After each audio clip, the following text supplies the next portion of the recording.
Hello दोस्तों, Siddhi Punjab welcomes you all. Punjab related current affairs ਦੀ ਇਸ ਡਿਸਕਸ਼ਨ 'ਚ ਤੁਹਾਡਾ ਬਹੁਤ-ਬਹੁਤ ਸਵਾਗਤ ਹੈ। ਤੇ ਚਲੋ ਅੱਜ ਆਪਾਂ 17 ਤੋਂ ਲੈ ਕੇ 18 ਜਨਵਰੀ ਤੱਕ ਦੇ ਕਰੰਟ ਅਫੇਅਰਸ ਦੀ ਡਿਸਕਸ਼ਨ ਕਰ ਲੈਂਦੇ ਆ। ਪਹਿਲਾਂ ਮੇਨ ਟੌਪਿਕਸ ਦੇਖ ਲਈਏ ਜਿਹੜੇ ਅੱਜ ਆਪਾਂ ਡਿਸਕਸ ਕਰਾਂਗੇ। ਤਾਂ ਇਹ ਕੁਝ ਟੌਪਿਕਸ ਹੈ ਜਿਹੜੇ ਆਪਾਂ ਡਿਸਕਸ ਕਰਨ ਵਾਲੇ ਆ। ਅਕਾਲ ਤਖਤ, ਪੰਜ ਤਖਤ ਜਿਹੜੇ ਸਿੱਖੀਜ਼ਮ ਦੇ ਇੰਪੋਰਟੈਂਟ ਹੈ, ਤੇ ਅੰਮ੍ਰਿਤਸਰ ਦੀ ਹਿਸਟਰੀ ਡਿਟੇਲ 'ਚ ਕਰਾਂਗੇ। ਇਹ ਬਹੁਤ ਹੀ ਇੰਪੋਰਟੈਂਟ ਹੋਣ ਵਾਲਾ ਹੈ ਪ੍ਰੀਲਿਮਸ ਤੇ ਇਸ 'ਚ ਕੁਐਸਚਨ ਆਉਣ ਦੀ ਸੰਭਾਵਨਾ ਬਹੁਤ ਹਾਈ ਹੈ। ਤਾਂ ਇਹਨੂੰ ਧਿਆਨ ਨਾਲ ਸੁਣੋ। Village committees drug abuse, drug addiction ਦਾ ਪ੍ਰੋਬਲਮ ਬਹੁਤ ਐਕਿਊਟ ਹੈ ਪੰਜਾਬ ਦੇ ਵਿੱਚ, ਤੇ ਇਹਦੇ ਰਿਲੇਟਡ ਨਵੀਂ ਡਿਵੈਲਪਮੈਂਟ ਆਪਾਂ ਦੇਖ ਲਾਂਗੇ। Stubble burning again Ki issue of Punjab state. ਤਾਂ ਪੰਜਾਬ ਨਾਲ ਰਿਲੇਟਡ ਜੋ ਵੀ ਤੁਸੀਂ ਪ੍ਰੈਪਰੇਸ਼ਨ ਕਰ ਰਹੇ ਹੋ ਉਹਦੇ ਵਿੱਚ ਸਟਬਲ ਬਰਨਿੰਗ ਦੀ ਜਾਣਕਾਰੀ ਹੋਣਾ ਬਹੁਤ ਜ਼ਰੂਰੀ ਹੈ। ਤਾਂ ਇਹਨੂੰ ਆਪਾਂ ਅੱਜ ਡੀਟੇਲ ਵਿੱਚ ਡਿਸਕਸ਼ਨ ਕਰਾਂਗੇ ਤਾਂ ਕਿ ਕਿਸੇ ਵੀ ਐਂਗਲ ਤੋਂ ਤੁਹਾਨੂੰ ਕੁਐਸਚਨ ਪੁੱਛਿਆ ਜਾਵੇ ਤੁਸੀਂ ਆਨਸਰ ਕਰ ਪਾਓ। ਦੈਨ ਕੈਂਸਰ ਇੰਸੀਡੈਂਟਸ ਤੇ ਕੁਝ ਡਾਟਾ ਆਇਆ ਹੈ, ਇਨ ਡਾਟਾ ਨੂੰ ਡਿਸਕਸ ਕਰ ਲਵਾਂਗੇ। Mahadei river dispute current affairs ਦਾ ਟੌਪਿਕ ਹੈ। ਇਸ ਰਿਵਰ ਤੇ ਕੁਐਸਚਨਸ ਆ ਸਕਦੇ ਨੇ, ਤਾਂ ਰਿਵਰ ਦੀ ਡਿਟੇਲਸ ਡਿਸਕਸ ਕਰਾਂਗੇ। India imports from Russia, IR ਨਾਲ ਰਿਲੇਟਡ ਇੰਪੋਰਟੈਂਟ ਡਿਵੈਲਪਮੈਂਟ ਹੈ, ਇਹਨੂੰ ਵੀ ਡਿਸਕਸ ਕਰ ਲਵਾਂਗੇ। Basmati as alternative to paddy, ਠੀਕ ਹੈ ਜੀ। ਐਗਰੀਕਲਚਰ ਪੰਜਾਬ ਦੀ ਸਟੇਟ ਦਾ ਬਹੁਤ ਇੰਪੋਰਟੈਂਟ ਕੰਪੋਨੈਂਟ ਹੈ। ਐਗਰੀਕਲਚਰ ਨਾਲ ਰਿਲੇਟਡ ਇਸ਼ੂਜ਼ ਆਰਟੀਕਲਸ ਆਪਣੇ ਲਈ ਹੀ ਬਹੁਤ ਹੀ ਇੰਪੋਰਟੈਂਟ ਨੇ, ਤੇ ਪੈਡੀ ਦਾ ਆਲਟਰਨੇਟਿਵ ਕੋਈ ਆ ਰਿਹਾ ਹੈ ਤਾਂ ਇਹਨੂੰ ਡੀਟੇਲ 'ਚ ਡਿਸਕਸ ਕਰਾਂਗੇ। ਆਨਸਰਸ 'ਚ ਤੁਹਾਨੂੰ ਬਹੁਤ ਹੈਲਪ ਕਰੇਗਾ ਇਹ ਡਿਸਕਸ਼ਨ। ਬੀਜ ਐਪ ਇੱਕ ਨਵਾਂ ਇਨੀਸ਼ੀਏਟਿਵ ਪੰਜਾਬ ਗਵਰਨਮੈਂਟ ਨੇ ਲਾਂਚ ਕੀਤਾ ਹੈ, ਤਾਂ ਪੰਜਾਬ ਸਟੇਟ ਦੇ ਐਗਜ਼ਾਮ ਲਈ ਇਹ ਓਬਵੀਅਸਲੀ ਇੰਪੋਰਟੈਂਟ ਹੈ, ਤਾਂ ਇਹਨੂੰ ਵੀ ਆਪਾਂ ਡਿਸਕਸ ਕਰ ਲਵਾਂਗੇ। ਤਾਂ ਚਲੋ ਸ਼ੁਰੂ ਕਰਦੇ ਹਾਂ ਆਪਣੇ ਅੱਜ ਦੇ ਫਰਸਟ ਟੌਪਿਕ ਦੇ ਨਾਲ। Akal Takht to look into shifting of ਸਰੂਪਸ। ਤਾਂ ਇਸ ਨਿਊਜ਼ 'ਚ ਐਸ ਸੱਚ ਆਪਣੇ ਲਈ ਕੋਈ ਇੰਪੋਰਟੈਂਟ ਡਿਸਕਸ਼ਨ ਨਹੀਂ ਹੈ। ਆਪਣੇ ਲਈ ਜੋ ਇੰਪੋਰਟੈਂਟ ਹੈ ਉਹ ਹੈ to know about Akal Takht as such. ਤੇ ਤਖਤ ਹੁੰਦੇ ਕਿਆ ਨੇ, ਪੰਜ ਜਿਹੜੇ ਇੰਪੋਰਟੈਂਟ ਸਿੱਖੀਜ਼ਮ ਦੇ ਤਖਤਸ ਨੇ ਇਹ ਕਿਹੜੇ ਨੇ, ਠੀਕ ਹੈ। ਤਾਂ ਇਹ ਡਿਟੇਲ ਆਪਾਂ ਜਿਹੜੀ ਕਿ ਪੰਜਾਬ ਦੇ ਕਲਚਰ, ਰਿਲੀਜਨ, ਹਿਸਟਰੀ, ਸਿੱਖ ਹਿਸਟਰੀ ਦੇ ਨਾਲ ਰਿਲੇਟਡ ਹੈ, ਇਹਨੂੰ ਆਪਾਂ ਡਿਸਕਸ ਕਰਾਂਗੇ, ਠੀਕ ਹੈ ਜੀ। ਹੁਣ ਤਖਤ ਦਾ ਮਤਲਬ ਕਿਆ ਹੁੰਦਾ ਹੈ? Takht is basically seat of spiritual and temporal authority ਜਾਂ ਸੈਂਟਰ। ਮਤਲਬ ਸਿੱਖ ਧਰਮ ਨਾਲ ਰਿਲੇਟਡ ਇੰਪੋਰਟੈਂਟ ਇੱਥੇ ਕੋਈ ਵੀ ਡਿਵੈਲਪਮੈਂਟ ਹੋਈ ਸੀ, ਡਿਸੀਜਨਸ ਲਿੱਤੇ ਜਾਂਦੇ ਸੀ, ਜਾਂ ਸਿੱਖ ਮਾਨਿਅਤਾ 'ਚ ਇਹ ਜਗ੍ਹਾਵਾਂ ਦਾ ਕਾਫੀ ਵੱਡਾ ਮਹੱਤਵ ਹੈ, ਇਹਨਾਂ ਨੂੰ ਤਖਤ ਕਿਹਾ ਜਾਂਦਾ ਹੈ। ਸਿੱਖੀਜ਼ਮ ਵਿੱਚ ਪੰਜ ਇੰਪੋਰਟੈਂਟ ਤਖਤ ਜਿਹੜੇ ਨੇ ਰਿਕਗਨਾਈਜ਼ ਕੀਤੇ ਗਏ ਨੇ, ਠੀਕ ਹੈ। ਇਹਨਾਂ ਦੇ ਨਾਮ ਇਹ ਪੰਜ ਤਖਤ ਇਹ ਵਾਲੇ ਨੇ, ਠੀਕ ਹੈ ਜੀ। ਅਕਾਲ ਤਖਤ ਤੁਹਾਨੂੰ ਪਤਾ ਹੈ ਅੰਮ੍ਰਿਤਸਰ ਵਿੱਚ ਸਿਚੁਏਟਡ ਹੈ। ਸਪਿਰਿਚੁਅਲ ਹਬ ਹੈ ਇਹ ਸਿੱਖੀਜ਼ਮ ਦਾ, ਠੀਕ ਹੈ। ਸਾਰਾ ਸੈਂਟਰ ਹੈ ਸਿੱਖੀਜ਼ਮ ਦਾ, ਤੁਸੀਂ ਕਹਿ ਸਕਦੇ ਹੋ ਅੰਮ੍ਰਿਤਸਰ ਇਟਸੈਲਫ ਇਹ ਸ਼ਹਿਰ ਹੀ ਹਬ ਹੈ ਸਿੱਖੀਜ਼ਮ ਦਾ। ਇੱਥੇ ਜਿਹੜਾ ਅਕਾਲ ਤਖਤ ਸਿਚੁਏਟਡ ਹੈ ਉਹ ਸਭ ਤੋਂ ਪ੍ਰਿਸਟੀਨ ਜਗ੍ਹਾ ਹੈ ਸਿੱਖ ਧਰਮ ਦੀ, ਠੀਕ ਹੈ ਜੀ। ਸੈਕਿੰਡ ਇੰਪੋਰਟੈਂਟ ਤਖਤ ਹੈ ਤਖਤ ਸ਼੍ਰੀ ਪਟਨਾ ਸਾਹਿਬ। ਪਟਨਾ ਸਾਹਿਬ ਬਹੁਤ ਇੰਪੋਰਟੈਂਟ ਪਲੇਸ ਹੈ ਜਿੱਥੇ ਗੁਰੂ ਗੋਬਿੰਦ ਸਿੰਘ ਜੀ 10ਵੇਂ ਗੁਰੂ, ਆਪਣੇ 10th ਗੁਰੂ ਗੋਬਿੰਦ ਸਿੰਘ ਜੀ ਦਾ ਜਨਮ ਹੋਇਆ ਸੀ, ਤੇ ਇਸੇ ਲਈ ਤਖਤ ਸ਼੍ਰੀ ਪਟਨਾ ਸਾਹਿਬ ਵੀ ਬਹੁਤ ਹੀ ਪ੍ਰਿਸਟੀਨ ਜਗ੍ਹਾ ਹੈ। ਅਗੇਨ ਇਹ ਤਖਤ ਬਣਾਇਆ ਕਿਨੇ ਸੀ? ਮਹਾਰਾਜਾ ਰਣਜੀਤ ਸਿੰਘ ਨੇ ਇਹਦੀ ਡਿਵੈਲਪਮੈਂਟ ਜਿਹੜੀ ਹੈ ਇਨੀਸ਼ੀਏਟ ਕਰਵਾਈ ਸੀ। ਇਹ ਤਖਤ ਦਾ ਦੂਸਰਾ ਨਾਮ ਵੀ ਹੈ ਤਖਤ ਸ਼੍ਰੀ ਹਰਿਮੰਦਰ ਸਾਹਿਬ ਜੀ ਵੀ ਇਹਨਾਂ ਨੂੰ ਕਿਹਾ ਜਾਂਦਾ ਹੈ, ਠੀਕ ਹੈ। ਇਹ ਫੈਕਚੁਅਲ ਇਨਫੋਰਮੇਸ਼ਨ ਤੇ ਕੁਐਸਚਨ ਆਣਗੇ, ਤੁਸੀਂ ਟੇਬਲ ਆਪਦੇ ਕੋਲ ਬਣਾ ਕੇ ਰੱਖੋ, ਕੰਮ ਆਵੇਗਾ, ਠੀਕ ਹੈ ਜੀ। ਥਰਡ ਇੰਪੋਰਟੈਂਟ ਤਖਤ ਹੈ ਆਪਣਾ ਤਖਤ ਸ਼੍ਰੀ ਕੇਸ਼ਗੜ੍ਹ ਸਾਹਿਬ, ਠੀਕ ਹੈ। ਅਨੰਦਪੁਰ ਸਾਹਿਬ 'ਚ ਲੋਕੇਟਡ ਹੈ। ਤੇ ਇਹ ਕਿਉਂ ਇੰਪੋਰਟੈਂਟ ਹੈ? ਕਿਉਂਕਿ ਇੱਥੇ ਖਾਲਸਾ ਦੀ ਐਸਟੈਬਲਿਸ਼ਮੈਂਟ ਹੋਈ ਸੀ 1699, ਠੀਕ ਹੈ। ਖਾਲਸਾ ਤੇ ਆਪਾਂ ਕਾਫੀ ਡਿਸਕਸ਼ਨ ਪਹਿਲਾਂ ਵੀ ਵਾਰਸ ਵਗੈਰਾ ਹਿਸਟਰੀ 'ਚ ਅਦਰ ਵੀਡੀਓਜ਼ 'ਚ ਕਰ ਚੁੱਕੇ हैं। ਗੁਰੂ ਗੋਬਿੰਦ ਸਿੰਘ ਜੀ ਨੇ ਖਾਲਸਾ ਬਣਾਇਆ ਸੀ ਹਿਊਮੈਨਿਟੀ ਦੀ ਪ੍ਰੋਟੈਕਸ਼ਨ ਲਈ, ਸਿੱਖ ਧਰਮ ਦੀ ਪ੍ਰੋਟੈਕਸ਼ਨ ਲਈ ਮੁਗਲਾਂ ਤੋਂ, ਠੀਕ ਹੈ। ਤਾਂ ਇਹ ਜਿਹੜੀ ਐਸਟੈਬਲਿਸ਼ਮੈਂਟ ਹੈ ਇਹ ਅਨੰਦਪੁਰ ਸਾਹਿਬ 'ਚ ਹੋਈ ਸੀ, ਤੇ ਉਹੀ ਜਗ੍ਹਾ ਨੂੰ ਕਮੈਮੋਰੇਟ ਕਰਦੇ ਹੋਏ ਕੇਸ਼ਗੜ੍ਹ ਸਾਹਿਬ ਤਖਤ ਦੀ ਰਿਕਗਨਾਈਜੇਸ਼ਨ ਹੋਈ ਹੈ ਸਿੱਖ ਧਰਮ ਵਿੱਚ, ਠੀਕ ਹੈ ਜੀ। ਨੈਕਸਟ ਫੋਰਥ ਤਖਤ ਹੈ ਤਖਤ ਸ਼੍ਰੀ ਦਮਦਮਾ ਸਾਹਿਬ, ਤਲਵੰਡੀ ਸਾਬੋ, ਬਠਿੰਡਾ ਜ਼ਿਲ੍ਹਾ ਦੇ ਵਿੱਚ ਇਹ ਲੋਕੇਟਡ ਹੈ, ਠੀਕ ਹੈ। ਇੱਥੇ ਗੁਰੂ ਗ੍ਰੰਥ ਸਾਹਿਬ ਜੀ ਦੀ ਆਪਣੀ ਕੰਪਾਈਲੇਸ਼ਨ ਹੋਈ ਸੀ। ਅਗੇਨ ਗੁਰੂ ਗੋਬਿੰਦ ਸਿੰਘ ਜੀ ਨੇ ਇਹ ਕੰਪਾਈਲੇਸ਼ਨ ਜਿਹੜੀ ਹੈ ਇੱਥੇ ਕੰਪਲੀਟ ਕੀਤੀ ਸੀ, ਇਸੇ ਲਈ ਇਹ ਫਿਰ ਤੋਂ ਆਪਣੇ ਲਈ ਇੰਪੋਰਟੈਂਟ ਹੈ। ਫਾਈਨਲੀ ਤਖਤ ਸ਼੍ਰੀ ਹਜ਼ੂਰ ਸਾਹਿਬ, ਨੰਦੇੜ, ਮਹਾਰਾਸ਼ਟਰਾ ਵਿੱਚ ਇਹ ਲੋਕੇਟਡ ਹੈ। ਇੱਥੇ ਵੀ ਗੁਰੂ ਗੋਬਿੰਦ ਸਿੰਘ ਜੀ ਵੀ ਪ੍ਰੀਚ ਕਰ ਚੁੱਕੇ ਹੈ, ਇੱਥੇ ਗੁਰੂ ਨਾਨਕ ਦੇਵ ਜੀ ਨੇ ਵੀ ਇੱਥੇ ਵਿਜ਼ਿਟ ਪਾਈ ਸੀ, ਤਾਂ ਇਸੇ ਲਈ ਨੰਦੇੜ ਦਾ ਗੁਰਦੁਆਰਾ ਤਖਤ ਆਪਣੇ ਲਈ ਬਹੁਤ ਇੰਪੋਰਟੈਂਟ ਹੈ। ਠੀਕ ਹੈ ਜੀ। ਤਾਂ ਤੁਸੀਂ ਦੇਖੋ ਕਿ 4 ਤਖਤ ਤਾਂ ਮੇਜਰਲੀ ਗੁਰੂ ਗੋਬਿੰਦ ਸਿੰਘ ਜੀ ਨਾਲ ਹੀ ਰਿਲੇਟਡ ਨੇ। ਅੰਮ੍ਰਿਤਸਰ ਤੁਹਾਨੂੰ ਪਤਾ ਹੀ ਹੈ ਸਿੱਖੀਜ਼ਮ ਦਾ ਹੱਬ ਹੈ। ਠੀਕ ਹੈ, ਇਹ ਫੈਕਚੁਅਲ ਇਨਫੋਰਮੇਸ਼ਨ ਯਾਦ ਕਰਕੇ ਰੱਖੋ, ਆਨਸਰਸ 'ਚ ਬਹੁਤ ਹੈਲਪ ਕਰੇਗੀ। ਪ੍ਰੀਲਿਮਸ 'ਚ ਇੰਨਾ ਕਿਸੇ ਵੀ ਫੈਕਟ ਤੇ ਕੁਐਸਚਨ ਬਣ ਸਕਦਾ ਹੈ। ਅਗਰ ਤੁਸੀਂ ਮੈਪ ਤੇ ਵੀ ਲੋਕੇਸ਼ਨ ਦੇਖਣੀ ਹੈ, ਚੰਗੀ ਤਰ੍ਹਾਂ ਮੈਪ ਵੀ ਦੇਖ ਸਕਦੇ ਹੋ। ਪਟਨਾ ਸਾਹਿਬ ਤੁਹਾਨੂੰ ਪਤਾ ਹੈ ਪਟਨਾ ਬਿਹਾਰ ਵਿੱਚ ਹੈ, ਨੰਦੇੜ ਮਹਾਰਾਸ਼ਟਰ ਵਿੱਚ ਹੈ। ਬਾਕੀ 3 ਤਖਤ ਜਿਹੜੇ ਨੇ ਉਹ ਪੰਜਾਬ ਵਿੱਚ ਹੀ ਲੋਕੇਟਡ ਨੇ, ਅੰਮ੍ਰਿਤਸਰ, ਬਠਿੰਡਾ ਤੇ ਆਨੰਦਪੁਰ ਸਾਹਿਬ। 3 ਜ਼ਿਲ੍ਹਿਆਂ ਦੇ ਵਿੱਚ ਅਲੱਗ-ਅਲੱਗ ਲੋਕੇਟਡ ਨੇ। ਠੀਕ ਹੈ ਜੀ, ਜੀਓਗ੍ਰਾਫੀਕਲ ਲੋਕੇਸ਼ਨ ਵੀ ਆਪਾਂ ਧਿਆਨ 'ਚ ਰੱਖਣੀ ਹੈ। ਹੁਣ ਆਪਾਂ ਸਭ ਤੋਂ ਇੰਪੋਰਟੈਂਟ ਤਖਤ ਦੀ ਇਨਫੋਰਮੇਸ਼ਨ ਜਿਹੜੀ ਹੈ ਉਹ ਥੋੜੀ ਡਿਟੇਲ 'ਚ ਕਰ ਲੈਂਦੇ ਹੈ।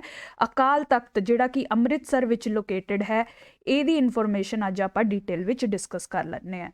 ਦੇਖੋ, ਅਕਾਲ ਦਾ ਮਤਲਬ ਕਿਆ ਹੈ? ਟਾਈਮਲੈਸ। ਤਖਤ ਦਾ ਮਤਲਬ ਹੈ ਥਰੋਨ ਆਫ ਅਥਾਰਟੀ। ਤਾਂ ਅਕਾਲ ਤਖਤ ਦਾ ਮਤਲਬ ਉਹੀ ਹੈ ਜੋ ਟਾਈਮਲੈਸ ਗੋਡ ਨੂੰ, ਸਪਿਰਿਚੁਅਲ ਗੋਡ ਨੂੰ ਸਿਗਨੀਫਾਈ ਕਰਦਾ ਹੈ। ਠੀਕ ਹੈ, ਇਹ ਜਿਹਾ ਗੋਡ ਜੋ ਓਮਨੀ ਪ੍ਰੈਜ਼ੈਂਟ ਹੈ, ਸਭ ਲਈ ਹਰ ਟਾਈਮ ਤੇ ਅਵੇਲੇਬਲ ਹੈ। ਰਾਈਟ। ਹੁਣ ਅਕਾਲ ਤਖਤ ਦੀ ਅਗਰ ਆਪਾਂ ਹਿਸਟਰੀ ਕਰੀਏ ਤਾਂ 1609 ਦੇ ਵਿੱਚ ਗੁਰੂ ਹਰਗੋਬਿੰਦ ਸਿੰਘ ਜੀ ਨੇ ਇਹਦੀ ਸਥਾਪਨਾ ਕੀਤੀ ਥੀ। ਠੀਕ ਹੈ ਜੀ, ਇੱਕ ਟੈਂਪਲ ਬਣਾਇਆ, ਇੱਕ ਅਸੈਂਬਲੀ ਹਾਲ ਬਣਾਇਆ ਤਾਂ ਕਿ ਸਿੱਖਸ ਦੇ ਨਾਲ ਰਿਲੇਟਡ ਸਪਿਰਿਚੁਅਲ ਤੇ ਟੈਂਪੋਰਲ ਮੈਟਰਸ ਤੇ ਗੱਲਬਾਤ ਕੀਤਾ ਜਾਵੇ, ਰੈਜ਼ੋਲਿਊਸ਼ਨਸ ਹੋਣ। ਤਾਂ ਅਕਾਲ ਤਖਤ ਸ਼ੁਰੂ ਤੋਂ ਹੀ ਸਿੱਖ ਧਰਮ ਦੇ important decision making, important discussions ਲਈ ਕਾਫੀ ਸਿਗਨੀਫਿਕੈਂਟ ਰਿਹਾ ਹੈ। ਠੀਕ ਹੈ ਜੀ, ਸਪੈਸ਼ਲੀ ਤੁਹਾਨੂੰ ਪਤਾ ਹੈ ਕਿ ਗੁਰੂ ਗੋਬਿੰਦ ਸਿੰਘ ਜੀ ਨੇ ਇਹ ਐਲਾਨ ਕੀਤਾ ਸੀ 1708 ਦੇ ਵਿੱਚ ਕਿ ਉਹਨਾਂ ਦੇ ਬਾਅਦ ਗੁਰੂ ਲਾਈਨ ਜਿਹੜੀ ਹੈ, ਪਰਸਨਲ ਗੁਰੂਜ਼, ਰਿਲੀਜੀਅਸ ਗਾਈਡਸ ਦੀ ਲਾਈਨ ਜਿਹੜੀ ਹੈ ਖਤਮ ਹੋ ਜਾਏਗੀ। ਗੁਰੂ ਗ੍ਰੰਥ ਸਾਹਿਬ ਹੀ ਸਭ ਸਿੱਖ ਧਰਮ ਲਈ ਐਜ਼ ਅ ਗਾਈਡ ਐਕਟ ਕਰੇਗੀ। ਠੀਕ ਹੈ ਜੀ, ਤਾਂ ਉਸ ਤੋਂ ਬਾਅਦ ਜਦ ਕੋਈ ਪਰਸਨਲ ਗੁਰੂ ਨਹੀਂ ਰਿਹਾ ਸੀ ਸਿੱਖੀਜ਼ਮ ਨੂੰ ਗਾਈਡ ਕਰਨ ਲਈ, ਤਾਂ ਸਿੱਖ ਲੋਕ ਜਿਹੜੇ ਸੀ ਉਹ ਅਕਾਲ ਤਖਤ ਤੇ ਹੀ ਮਿਲ ਕੇ ਡਿਸਕਸ਼ਨਸ ਤੇ ਡਿਸਪਿਊਟ ਰੈਜ਼ੋਲਿਊਸ਼ਨਸ ਕਰਦੇ ਸੀ। ਮੀਟਿੰਗਸ ਹੁੰਦੀਆਂ ਸੀ ਅੰਮ੍ਰਿਤਸਰ 'ਚ, annual, semi annual, different type ਦੀ ਮੀਟਿੰਗਸ ਹੁੰਦੀਆਂ ਸੀ। ਠੀਕ ਹੈ ਜੀ, ਤਾਂ ਉੱਥੇ ਜੋ ਵੀ ਡਿਸੀਜਨਸ ਲਿੱਤੇ ਜਾਂਦੇ ਸੀ ਉਹਨਾਂ ਨੂੰ ਗੁਰਮਤਾ ਕਿਹਾ ਜਾਂਦਾ ਸੀ, that is decisions of the Guru, ਤੇ ਇਹ ਸਭ ਸਿੱਖਾਂ ਲਈ ਬਾਈਂਡਿੰਗ ਹੁੰਦੇ ਸੀ। ਠੀਕ ਹੈ ਜੀ, ਦੇਖੋ ਕੁਛ ਟਾਈਮ ਦੇ ਬਾਅਦ ਸ਼ੁਰੂ ਤਾਂ ਇਹ ਅੱਛੇ ਤਰੀਕੇ ਨਾਲ ਹੋਇਆ ਸੀ, ਸਿੱਖ ਧਰਮ ਨੂੰ ਲੀਡ ਪ੍ਰੋਵਾਈਡ ਕਰਨ ਲਈ ਸ਼ੁਰੂ ਹੋਇਆ ਸੀ, ਬਟ ਥੋੜੇ ਟਾਈਮ ਬਾਅਦ ਇਹ ਜਿਹੜੇ ਡਿਸੀਜਨਸ ਜਿਹੜੇ ਹੈ ਉਹ ਯੂਨੀਲੇਟਰਲ ਟਾਈਪਸ ਹੋਣ ਲੱਗ ਗਏ, ਜ਼ਿਆਦਾ ਸਿੱਖ ਧਰਮ ਦੇ ਲੋਕਾਂ ਨੂੰ ਹੈਲਪ ਨਹੀਂ ਕਰ ਰਹੇ ਸੀ। ਇਸੇ ਲਈ ਜਦ ਮਹਾਰਾਜਾ ਰਣਜੀਤ ਸਿੰਘ ਦੀ ਰੀਨ ਆਈ ਤਾਂ ਉਹਨਾਂ ਨੇ ਗੁਰਮਤਾਸ ਦੀ ਟ੍ਰੈਡੀਸ਼ਨ ਜਿਹੜਾ ਹੈ ਇਹਨੂੰ ਅਬੋਲਿਸ਼ ਕਰ ਦਿੱਤਾ ਸੀ। 1809 ਵਿੱਚ ਜਦ ਇਹਨਾਂ ਨੇ ਪਾਵਰ ਸੰਭਾਲੀ ਤਾਂ ਇਹਨਾਂ ਨੇ ਗੁਰਮਤਾਸ ਜਿਹੜੇ ਨੇ ਉਹ ਕੈਂਸਲ ਕਰ ਦਿੱਤੇ ਸੀ। ਇਸ ਤੋਂ ਬਾਅਦ ਫੇਰ ਤੋਂ ਅਕਾਲ ਤਖਤ ਤੇ ਪੋਲੀਟੀਕਲ, ਨਾਨ ਪੋਲੀਟੀਕਲ ਡਿਸੀਜਨਸ ਤੇ ਡਿਸਕਸ਼ਨਸ ਹੁੰਦੀਆਂ ਸੀ। ਸਿੱਖ ਧਰਮ ਨਾਲ ਰਿਲੇਟਡ ਰਿਲੀਜੀਅਸ ਡਾਕਟਰਾਈਨ, ਰੂਲਸ ਤੇ ਵੀ ਗੱਲਬਾਤ ਹੁੰਦੀ ਸੀ ਕਿ ਕਿਆ ਸਹੀ ਹੈ, ਸਿੱਖ ਧਰਮ ਦੇ ਅਕੋਰਡਿੰਗ ਕਿਆ ਗਲਤ ਹੈ, ਲੋਕਾਂ ਨੂੰ ਕਿਵੇਂ ਰਹਿਣਾ ਕਰਨਾ ਚਾਹੀਦਾ ਹੈ ਹਨਾ। ਤਾਂ ਉਹ ਉਦੋਂ ਵੀ ਇਹ ਆਰਡਰਸ ਪਾਸ ਕੀਤੇ ਜਾਂਦੇ ਸੀ ਜਿਨ੍ਹਾਂ ਨੂੰ ਹੁਕਮਨਾਮਾਸ ਕਿਹਾ ਜਾਂਦਾ ਸੀ। ਠੀਕ ਹੈ ਜੀ, ਹੁਕਮਨਾਮਾ ਕਿਹਾ ਜਾਂਦਾ ਸੀ। ਅੱਜ ਵੀ ਇਹ ਪਾਸ ਕੀਤੇ ਜਾਂਦੇ ਹੈ। ਇਹ ਅਗੇਨ ਸਾਰੇ ਸਿੱਖਾਂ ਲਈ ਮੈਂਡੇਟਰੀ ਹੈ ਫੋਲੋ ਕਰਨੇ। ਠੀਕ ਹੈ ਜੀ, ਬੇਸਿਕਲੀ ਅਕਾਲ ਤਖਤ ਜਿਹੜੀ ਹੈ ਤੁਹਾਡੀ ਇਹੋ ਜਿਹੀ ਪਲੇਸ ਹੈ ਜਿੱਥੇ ਸਿੱਖ ਧਰਮ ਦੇ major decisions, discussions, ਲਾਜ਼, rules, regulations ਜਿਹੜੇ ਹੈ ਪ੍ਰੈਜ਼ੈਂਟ ਕੀਤੇ ਜਾਂਦੇ ਨੇ, ਡਿਸਕਸ ਕੀਤੇ ਜਾਂਦੇ ਨੇ। ਠੀਕ ਹੈ ਜੀ, ਆਰਕੀਟੈਕਚਰਲੀ ਤੁਸੀਂ ਦੇਖੋ ਅਕਾਲ ਤਖਤ ਜਿਹੜਾ ਹੈ ਅੱਜ ਦੀ ਡੇਟ ਵਿੱਚ 5 ਸਟੋਰੀਜ਼ ਦਾ ਮਾਡਰਨ ਸਟਰਕਚਰ ਹੈ। ਇਨੀਸ਼ੀਅਲੀ ਅਗਰ ਦੇਖੀਏ ਤਾਂ ਸਿਰਫ 2 ਹੀ ਸਟੋਰੀਜ਼ ਹੁੰਦੀਆਂ ਸੀ। 3 ਸਟੋਰੀਜ਼ ਜਾਂ 3 ਮੰਜ਼ਿਲਾਂ ਜਿਹੜੀਆਂ ਹੈ ਮਹਾਰਾਜਾ ਰਣਜੀਤ ਸਿੰਘ ਨੇ ਉਹ ਲੇਟਰ ਐਡ ਔਨ ਕਰਾਈਆਂ ਹੈ। ਠੀਕ ਹੈ, ਇਸ ਤੇ ਕਿਸੇ ਵੀ ਇਸ 'ਚ ਇਨਫੋਰਮੇਸ਼ਨ ਤੇ ਕੁਐਸਚਨ ਅਗੇਨ ਬਣ ਸਕਦਾ ਹੈ, ਇਸ ਲਈ ਇਹਨੂੰ ਧਿਆਨ ਰੱਖੋ। ਹੁਣ ਅੰਮ੍ਰਿਤਸਰ ਵੀ ਇੱਥੇ ਰੈਫਰ ਹੋਇਆ ਹੈ। ਅੰਮ੍ਰਿਤਸਰ ਵੀ ਇੰਪੋਰਟੈਂਟ ਸਪਿਰਿਚੁਅਲ ਸਿਟੀ ਹੈ, ਸਿੱਖ ਧਰਮ ਨਾਲ ਰਿਲੇਟਡ, ਪੰਜਾਬ ਹਿਸਟਰੀ ਨਾਲ ਰਿਲੇਟਡ, ਤਾਂ ਇਹਦੀ ਵੀ ਡਿਸਕਸ਼ਨ ਕਰ ਲੈਂਦੇ ਹਾਂ। ਦੇਖੋ ਸਭ ਤੋਂ ਪਹਿਲਾਂ ਐਸਟੈਬਲਿਸ਼ਮੈਂਟ ਅੰਮ੍ਰਿਤਸਰ ਦੀ ਕੀਤੀ ਗਈ ਸੀ ਗੁਰੂ ਰਾਮਦਾਸ ਜੀ ਦੁਆਰਾ, ਆਪਣੇ 4th ਜਿਹੜੇ ਸਿੱਖ ਗੁਰੂ ਨੇ। 1577 ਦੇ ਵਿੱਚ ਇਹਨਾਂ ਨੇ ਅੰਮ੍ਰਿਤਸਰ ਨਾਮ ਦੀ ਜਗ੍ਹਾ ਦੀ ਸਥਾਪਨਾ ਕੀਤੀ ਸੀ। ਇਹਨਾਂ ਨੂੰ ਲੈਂਡ ਗ੍ਰਾਂਟ ਕੀਤੀ ਸੀ ਅਕਬਰ ਨੇ। ਅਕਬਰ ਆਪਾਂ ਸਭ ਨੂੰ ਪਤਾ ਹੈ ਕਿ ਇੱਕ ਟੋਲਰੈਂਟ ਮੁਗਲ ਲੀਡਰ ਸੀ, ਸਾਰੇ ਰਿਲੀਜਨ, ਸਭ ਤਰੀਕੇ ਦੇ ਲੋਕਾਂ ਨੂੰ ਇਹ ਇਕੁਅਲ ਸਪੇਸ ਦਿੰਦਾ ਸੀ। ਤਾਂ ਇਹਨੇ ਸਿੱਖ ਧਰਮ ਨੂੰ ਵੀ ਕਾਫੀ ਸਪੋਰਟ ਤੇ ਪ੍ਰਮੋਟ ਕੀਤਾ ਸੀ। ਤੇ ਇਸੇ ਹੀ ਚੱਕਰ 'ਚ ਇਹਨਾਂ ਨੇ ਲੈਂਡ ਵੀ ਗ੍ਰਾਂਟ ਕੀਤੀ ਸੀ ਗੁਰੂ ਰਾਮਦਾਸ ਜੀ ਨੂੰ, ਜਿੱਥੇ ਗੁਰੂ ਰਾਮਦਾਸ ਜੀ ਨੇ ਲੋਕਾਂ ਨੂੰ ਅੰਮ੍ਰਿਤ ਸਰਸ ਪੂਲ ਆਫ ਨੈਕਟਰ ਨਾਮ ਦੇ ਪੂਲ ਨੂੰ ਐਕਸਕਵੇਟ ਜਾਂ ਆਪਾਂ ਕਹਿ ਸਕਦੇ ਹਾਂ ਕ੍ਰੀਏਟ ਕਰਨ ਦਾ ਆਰਡਰ ਦਿੱਤਾ। ਉਸ ਟਾਈਮ ਤੋਂ ਹੀ ਇਸ ਜਗ੍ਹਾ ਦਾ ਨਾਮ ਅੰਮ੍ਰਿਤਸਰ ਪੈ ਗਿਆ। ਠੀਕ ਹੈ ਜੀ, ਇਹ ਇੰਪੋਰਟੈਂਟ ਬੈਕਗਰਾਉਂਡ ਹੈ ਇਸ ਪਲੇਸ ਦਾ। ਇੱਥੇ ਜੋ ਗੋਲਡਨ ਟੈਂਪਲ ਹੈ, ਇੰਪੋਰਟੈਂਟ ਹਿਸਟੋਰਿਕ ਬਿਲਡਿੰਗ, ਇਹ ਗੁਰੂ ਅਰਜਨ ਦੇਵ ਜੀ ਆਪਣੇ 5th ਗੁਰੂ ਜਿਹੜੇ ਨੇ ਗੁਰੂ ਅਰਜਨ ਦੇਵ ਜੀ, ਉਹਨਾਂ ਨੇ ਇਹ ਟੈਂਪਲ ਦੀ ਕੰਸਟਰਕਸ਼ਨ ਜਿਹੜੀ ਹੈ ਸ਼ੁਰੂ ਕਰਾਈ ਸੀ ਇਸ ਜਗ੍ਹਾ ਤੇ। ਠੀਕ ਹੈ ਜੀ, ਮਤਲਬ ਅੰਮ੍ਰਿਤਸਰ ਐਸਟੈਬਲਿਸ਼ ਕੀਤਾ 4th ਗੁਰੂ ਨੇ, ਇੱਥੇ ਗੋਲਡਨ ਟੈਂਪਲ ਐਸਟੈਬਲਿਸ਼ ਕੀਤਾ 5th ਗੁਰੂ ਨੇ। ਹੁਣ ਗੋਲਡਨ ਟੈਂਪਲ ਦੇ ਉੱਤੇ ਗੋਲਡ ਦਾ ਹੈ ਮਹਾਰਾਜਾ ਰਣਜੀਤ ਸਿੰਘ ਨੇ ਕੀਤਾ ਸੀ। ਠੀਕ ਹੈ ਜੀ, 19ਵੀਂ ਸਦੀ 'ਚ ਜਾ ਕੇ ਉਹਨਾਂ ਨੇ ਗੋਲਡ ਫੋਇਲ ਲਗਾਉਣ ਦਾ ਟੈਂਪਲ ਦੇ ਉੱਤੇ ਕੰਮ ਕੀਤਾ ਸੀ।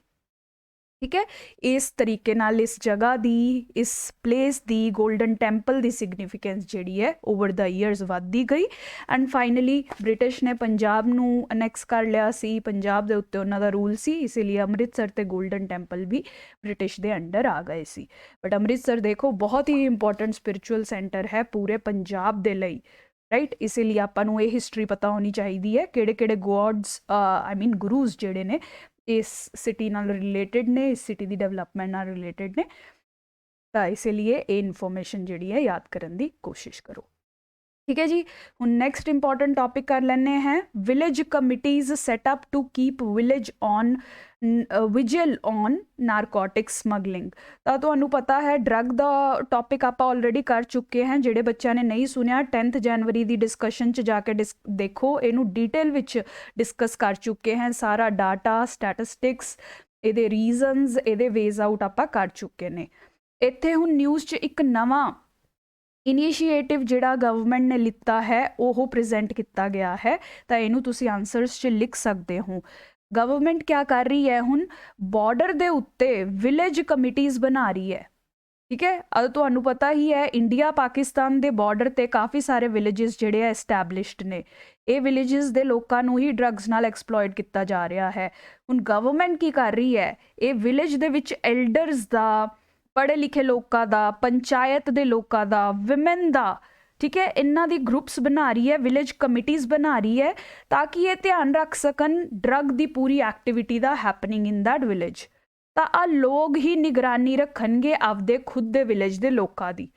ਠੀਕ ਹੈ, ਤਾਂ ਫਿਰ ਇਹ ਇੰਪੋਰਟੈਂਟ ਇਨਫੋਰਮੇਸ਼ਨ ਪੁਲਿਸ ਨੂੰ ਪ੍ਰੋਵਾਈਡ ਕਰਨਗੇ, ਪੁਲਿਸ ਕਲਪ੍ਰਿਟਸ ਨੂੰ ਫੜ ਸਕਦੇ ਹੈ, ਤੇ ਇਸ ਤਰੀਕੇ ਨਾਲ ਡਰੱਗ ਦੀ ਪ੍ਰੋਬਲਮ ਜਿਹੜੀ ਆਪਾਂ ਸੋਲਵ ਕਰ ਸਕਦੇ ਹਾਂ।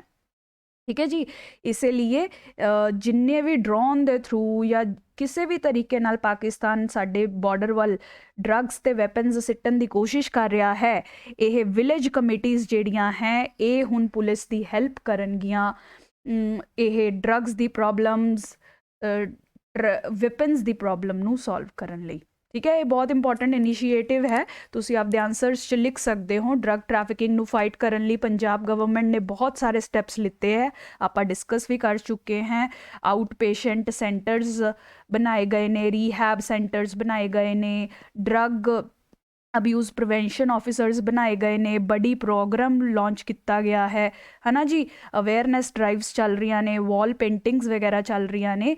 ਉਸ 'ਚ ਹੀ ਤੁਸੀਂ ਇਹ ਇਨੀਸ਼ੀਏਟਿਵ ਐਡ ਕਰ ਸਕਦੇ ਹੋ ਕਿ ਵਿਲੇਜ ਕਮੇਟੀਜ਼ ਵੀ ਹੁਣ ਬਣਾ ਦਿੱਤੀਆਂ ਗਈਆਂ ਨੇ। 62 ਵਿਲੇजेस ਵਿੱਚ ਇਹ ਇਨੀਸ਼ੀਏਟਿਵ ਜਿਹੜਾ ਹੈ ਪੰਜਾਬ ਗਵਰਨਮੈਂਟ ਦੀ ਸੋਚ ਹੈ ਤਾਂ ਕਿ ਡਰੱਗਸ ਦੇ ਪ੍ਰੋਬਲਮ ਨੂੰ ਫਾਈਟ ਕੀਤਾ ਜਾ ਸਕੇ। ਠੀਕ ਹੈ ਜੀ, ਇਹ ਐਡੀਸ਼ਨਲ ਇਨਫੋਰਮੇਸ਼ਨ ਡਰੱਗ ਵਾਲੇ ਟੌਪਿਕ 'ਚ ਲਿਖ ਕੇ ਰੱਖੋ। ਨਾਓ ਵੈਰੀ ਸਿਗਨੀਫਿਕੈਂਟ ਟੌਪਿਕ ਤੁਹਾਡੇ ਪੰਜਾਬ ਦੀ ਪ੍ਰੈਪਰੇਸ਼ਨ ਲਈ, ਸਟਬਲ ਬਰਨਿੰਗ ਦਾ ਇਸ਼ੂ, ਜਿਹੜਾ ਕਿ ਤੁਹਾਡੇ ਐਗਰੀਕਲਚਰਲ ਇਸ਼ੂਜ਼ 'ਚ ਵੀ ਕੰਮ ਆਏਗਾ, ਇਨਵਾਇਰਮੈਂਟਲ ਕੰਸਰਨਸ ਦੇ ਟੌਪਿਕ 'ਚ ਵੀ ਆ ਸਕਦਾ ਹੈ, ਤੁਹਾਨੂੰ ਐਸੇ ਲਿਖਣਾ ਵੀ ਡੈਡੀਕੇਟਡਲੀ ਇਸ 'ਤੇ ਆ ਸਕਦਾ ਹੈ। ਆਈ ਹੋਪ ਤੁਸੀਂ ਸਭ ਜਾਣਦੇ ਹੀ ਹੋਣਗੇ ਕਿ ਪੰਜਾਬ PCS ਦੇ ਮੇਨਸ ਦੇ ਵਿੱਚ ਤੁਹਾਨੂੰ 3 ਐਸੇਜ਼ ਲਿਖਣੇ ਹੁੰਦੇ ਹੈ, 50 ਮਾਰਕਸ ਈਚ।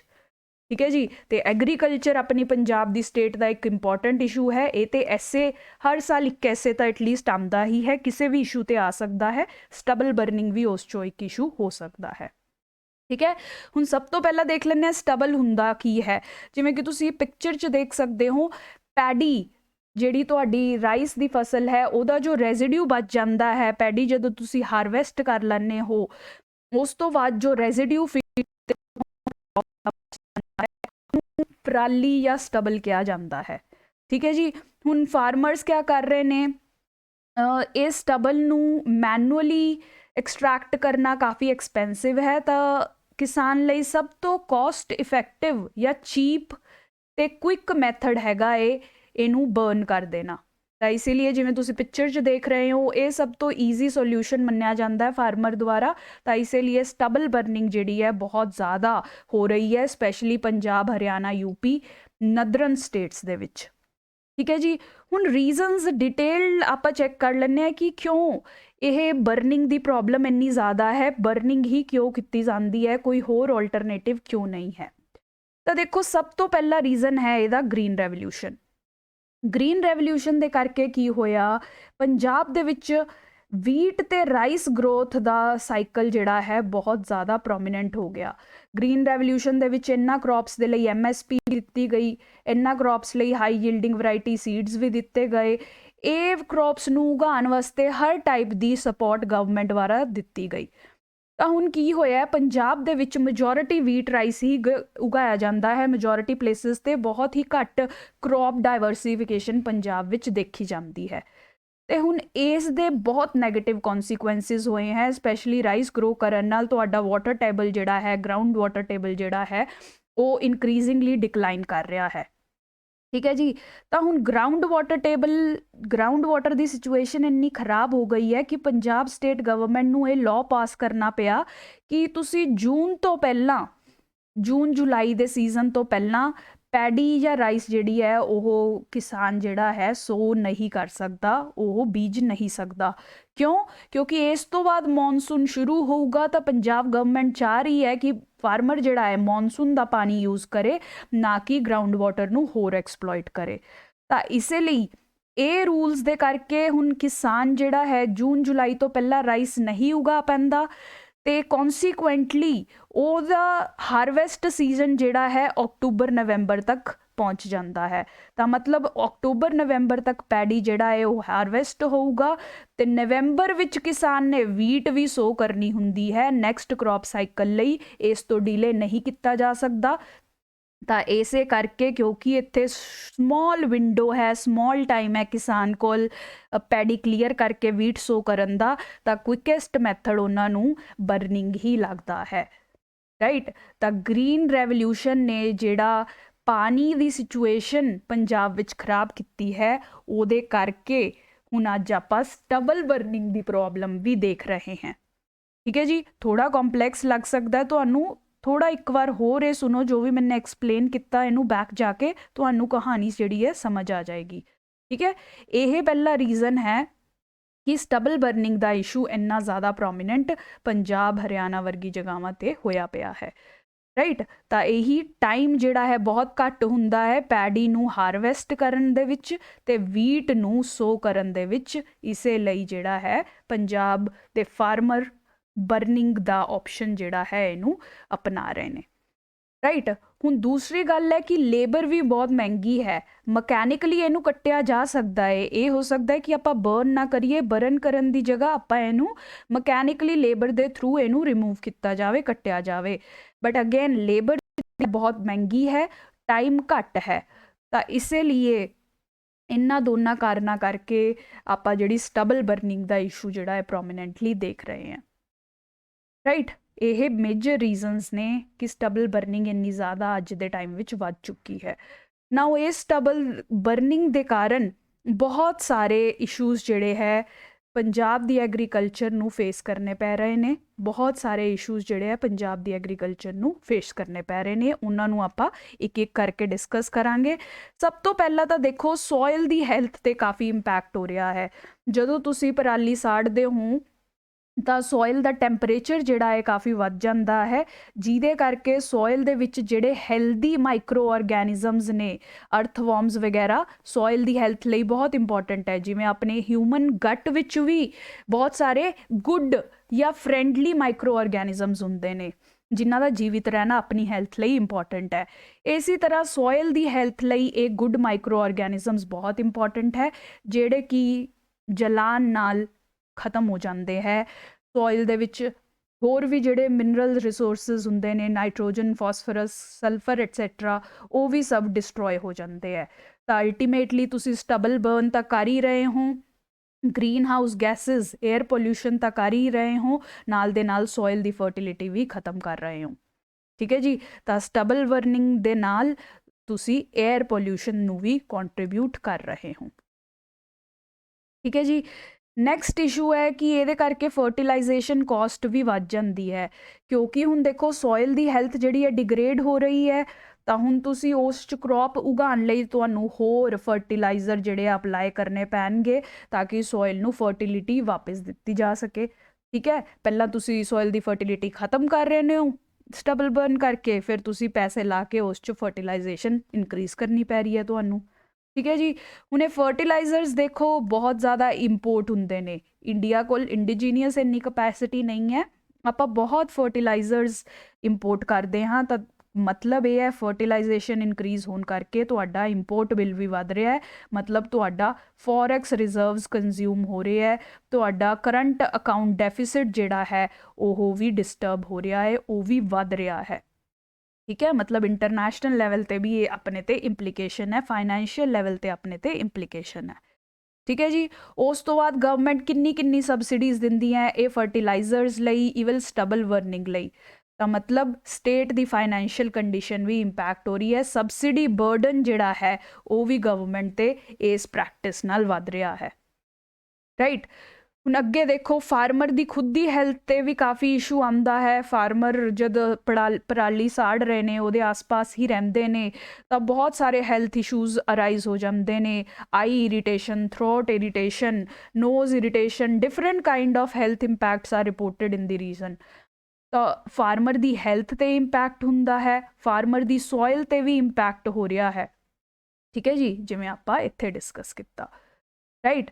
ਉਸ ਤੋਂ ਬਾਅਦ ਰੋਡਸ ਦੀ ਵਿਜ਼ਿਬਿਲਿਟੀ ਘੱਟ ਜਾਂਦੀ ਹੈ। ਤੁਹਾਨੂੰ ਪਤਾ ਹੈ ਜਦ ਵੀ ਸਟਬਲ ਬਰਨਿੰਗ ਹੁੰਦੀ ਹੈ, ਪੰਜਾਬ ਦੇ ਏਰੀਆਜ਼ 'ਚ, ਹਰਿਆਣਾ ਦੇ ਏਰੀਆ ਵਿੱਚ ਬਿਲਕੁਲ ਵੀ ਵਿਜ਼ਿਬਿਲਿਟੀ ਨਹੀਂ ਹੁੰਦੀ ਹੈ, ਜਿਹਦੇ ਕਰਕੇ ਰੋਡ ਐਕਸੀਡੈਂਟਸ ਵੀ ਬਹੁਤ ਜ਼ਿਆਦਾ ਮੋਰਟੈਲਿਟੀ ਕ੍ਰੀਏਟ ਕਰ ਰਹੇ ਨੇ। ਰਾਈਟ।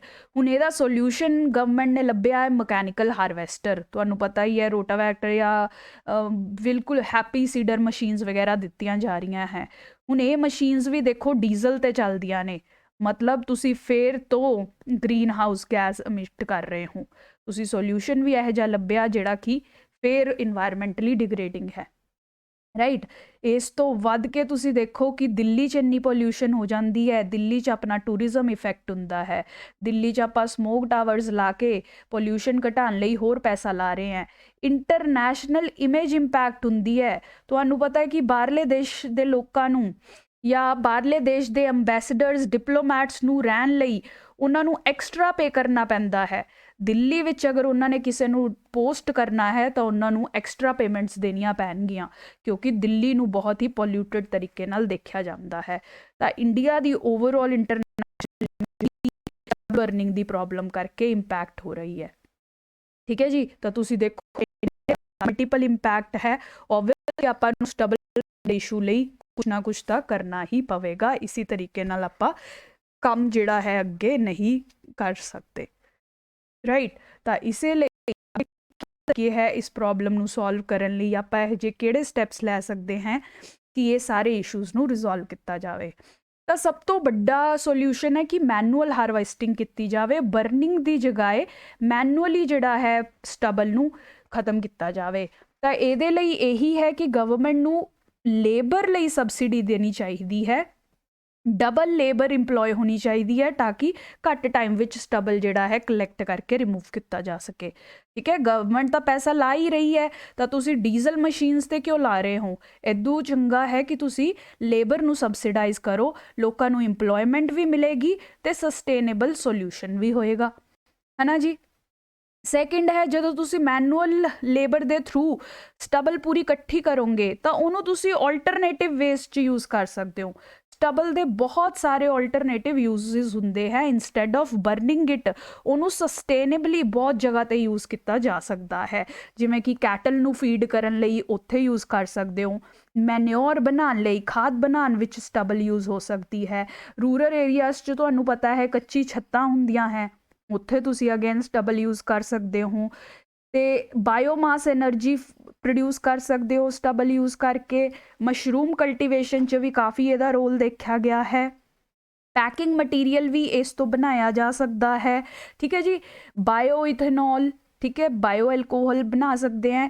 ਮਤਲਬ ਕਿ ਇਹਦੇ ਕਾਫੀ ਸਾਰੇ ਆਲਟਰਨੇਟਿਵ ਯੂਜ਼ ਹੋ ਸਕਦੇ ਹੈ ਅਗਰ ਆਪਾਂ ਬਰਨਿੰਗ ਛੱਡ ਕੇ ਮੈਨੂਅਲ ਹਾਰਵੈਸਟਿੰਗ ਕਰਕੇ ਇਹਨੂੰ ਕੰਜ਼ਰਵ ਕਰੀਏ, ਠੀਕ ਹੈ ਜੀ। ਠੀਕ ਹੈ, that is the second solution. Third है कि इंस्टेड ऑफ बर्निंग स्टबल ਅਸੀਂ ਬਾਇਓ ਡੀਕੰਪੋਜ਼ਰ ਵੀ ਯੂਜ਼ ਕਰ ਸਕਦੇ ਹਾਂ। ਤੁਹਾਡਾ ਪੂਸਾ ਇੰਸਟੀਟਿਊਸ਼ਨ ਹੈ, ਉਸਨੇ ਇੱਕ ਬਾਇਓ ਡੀਕੰਪੋਜੀਸ਼ਨ ਦੀ ਟੈਕਨੋਲੋਜੀ ਕੱਢੀ ਹੈ, ਪੂਸਾ ਡੀਕੰਪੋਜ਼ਰ, ਠੀਕ ਹੈ, ਜੋ ਬਾਇਓਲੋਜੀਕਲੀ ਸਟਬਲ ਨੂੰ ਖਤਮ ਕਰੇਗਾ। ਇੰਸਟੈਡ ਆਫ ਬਰਨਿੰਗ ਤੁਸੀਂ ਬਾਇਓਲੋਜੀਕਲੀ ਇਹਨੂੰ ਖਤਮ ਕਰ ਸਕਦੇ ਹਾਂ। ਤਾਂ ਇਸ ਟੈਕਨੋਲੋਜੀ ਨੂੰ ਹੋਰ ਅੱਗੇ ਗਵਰਨਮੈਂਟ ਨੂੰ ਵਧਾਇਆ ਜਾਣਾ ਚਾਹੀਦਾ ਹੈ ਇੰਸਟੈਡ ਆਫ ਪ੍ਰਮੋਟਿੰਗ ਸਟਬਲ ਬਰਨਿੰਗ, ਠੀਕ ਹੈ ਜੀ।